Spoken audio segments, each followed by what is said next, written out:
কি বলবো এখন? বুকে হাত দিছে, আর কি শুনতে চান? বুকে হাত দিছে।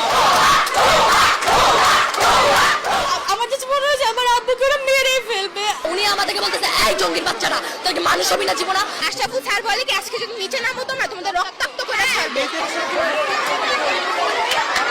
রামপুরা একরামুন্নেসা বালিকা উচ্চ বিদ্যালয়, সেখানে সাবেক যে প্রধান শিক্ষক রয়েছেন তার মাধ্যমে শিক্ষার্থী যারা ছাত্রী রয়েছেন এবং শিক্ষকদের গায়ে এবং অভিভাবকদের গায়ে হাত তোলার অভিযোগ উঠেছে।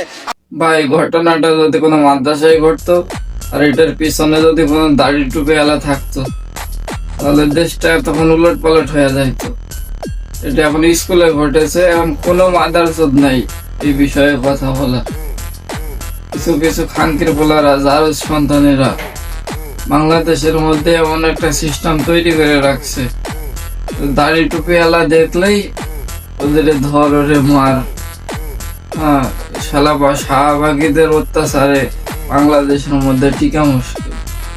ওইসব শাহবাগীরা কই যারা বলে মাদ্রাসায় বলাৎকার হয়, এই হয় সেই হয়, হুজুরেরা খারাপ, দাড়ি টুপি আল্লাহরা খারাপ, ওইসব খানকির পোলারা ওইসব মাদ্রাসাদেরা এখন আসে না, এইসব বিষয়ে কোনো কথা বলে না। এত বড় স্কুলের মধ্যে এই ঘটনাটা ঘটে গেল, এখন কোনো মাদ্রাসাদ নাই কোনো কথা বলার জন্য। বাংলাদেশে যার সন্তানে ভরা, যার সন্তানে ভরা না হইলে দেশটার মধ্যে আলেম উলামা নিয়ে কোনো কথা কইতো না।